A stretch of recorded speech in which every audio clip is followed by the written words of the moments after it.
వారాయి అమ్మవారి గురించి మనం తెలుసుకుంటాము. అక్కడ మన రాజా అని మన అయ్యగారు ఉన్నారు, అతను చెప్పే విషయం గురించి మనము తెలుసుకుంటాం. శ్రీమాత్రే నమః అండి. జై మా కామాఖ్య. శ్రీ శ్రీ శ్రీ త్రిశక్తి అష్టలక్ష్మి కామాఖ్య దేవాలయం మంచిర్యాల జిల్లా మందమరి కామాఖ్యాపురంలో ఉంటుంది. అక్కడ త్రిశక్తులు అంటే లలిత, శ్యామళ ఈ అమ్మవారు దర్శనం ఇస్తారు మనకి. ఇక్కడ చూసుకున్నట్టయితే వారాహి. ఈ అమ్మవారి నవరాత్రులు ఆషాఢ మాసంలో వస్తాయి. అమ్మవారు లక్ష్మీదేవికి సాంకేతం అన్నట్టు. అష్టలక్ష్మిలో అలాగే మనకు అష్టవారాహిలు ఉంటారు.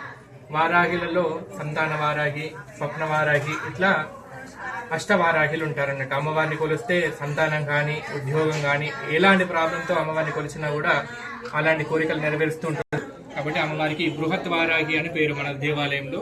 అమ్మవారి నవరాత్రులు వచ్చే నెల 15వ తారీఖు నుంచి అమ్మవారి వారాహి నవరాత్రులు ప్రారంభం అవుతున్నాయి. కాబట్టి భక్తులంతా కూడా ఆగస్టు నెల 15వ తారీఖు నుంచి అమ్మవారి వారాహి నవరాత్రులు ప్రారంభమవుతున్నాయి. కాబట్టి అటు కైంకర్యాలలో పాల్పంచుకొని అమ్మవారి కృపకు పాత్రులు కాగలరు. ఇటు ఆహ్వానాన్ని దేవాలయ దర్శనాన్ని చేసుకొని అమ్మవారి కృపకు పాత్రులు కాగలరు. శ్రీమాత్రే నమః. Okay, thank you. Shri Varahi గురించి మరి సంతానం లేని వారికి సంతానాన్ని ఇస్తుంది.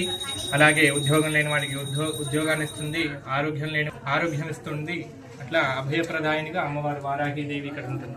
Okay, thank you. నమస్కారం.